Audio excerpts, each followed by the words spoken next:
What's up, everybody? It's Carpo, sitting on my back porch enjoying this beautiful evening. So, I was thinking about this show I watched. It was about a month ago, and because I was just sitting outside here, and I was looking down at the dirt that was on the pavement here from the soil that I'd used to plant my seeds this morning for my garden. And I was thinking about dirt, how important dirt is, and how underrated dirt is. I saw this really fascinating documentary about dirt, and it explained how the first dirt was formed, and it's something that most people don't ever consider. I surely never considered it.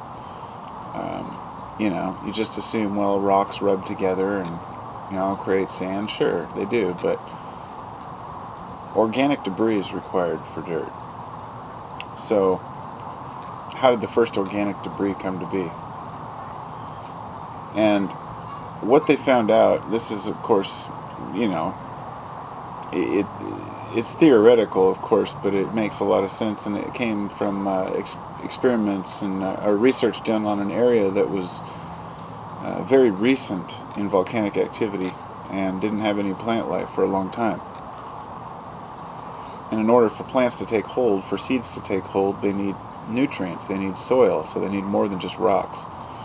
And apparently what happened was these lichens traveled, in the air. I'm not sure if I think they must reproduce by spores, because spores are, they can travel in a vacuum of space, some of them. And mushrooms were here long before plants and animals. They were possibly the first beings, if you will. And they're closer related to humans in DNA than they are to plants. So mushrooms are very different, the fungal groups. Lichen, it turns out, and I didn't know this before, lichen is a mushroom and an algae, or a fungus and an algae living as a team synergistically. And I haven't looked into it very deeply to see if they're actually like separate entities, separate, I'm sure they have a separate DNA, or if they're somehow incorporated their DNA together to create a unit. But what this does is allows the lichen to take hold of the rock, and then allows the mushroom to spawn out of that lichen, and the lichen can pull nutrients out of the air and out of the rain, and it's a pretty fascinating thing. And then what happens is these lichens break down, and obviously they fall down into the soil, and then they get mixed up with the rocks. Then along comes a seed floating through the air, and it lands in this area with these nutrients, and it's able to grow. Once that first plant dies, the next one can take hold, and so on and so forth.